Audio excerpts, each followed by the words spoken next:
ఇబ్బందులు, కష్టాలు, ఇబ్బందులు ఉన్నాయా? మీరు చెప్పాల్సిన మాట ఏంది?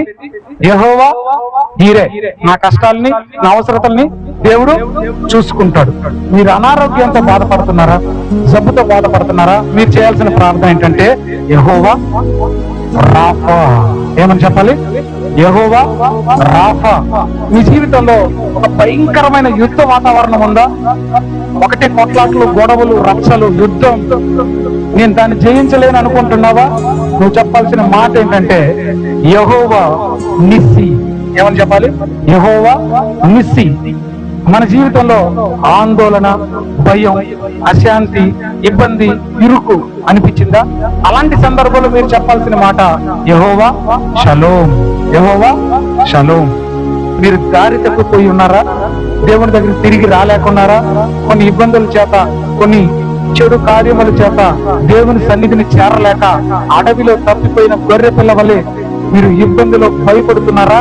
మీరు చెప్పాల్సిన మాట యెహోవా రోహి. యెహోవా నా కాపరి.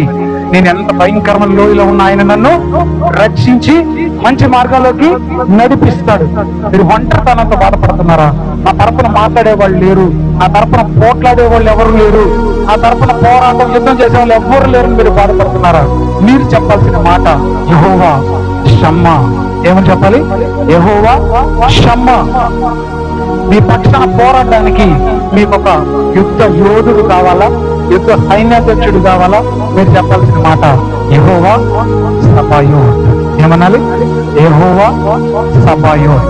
చివరిగా, ఇంతవరకు నాకు సహాయం చేసావే నా ప్రభువా, నువ్వు ఇంతవరకు నన్ను కాపాడావే, నువ్వు నన్ను ఇంతవరకు నడిపించావే, ఒక మంచి జీవితాన్ని నాకు ఇచ్చావే, ఎన్నో ఇబ్బందుల్లోంచి నన్ను విడిపించావే, ఎన్నో కష్టాల్లోంచి నువ్వు నన్ను విడిపించావే, నా కన్నీరు నువ్వు తుడిచావు కదా అయ్యా, నన్ను ఎంతవరకు కాపాడావు అని ఎవరైనా కృతజ్ఞత దేవుడికి చెప్పాలనుకుంటున్నారా?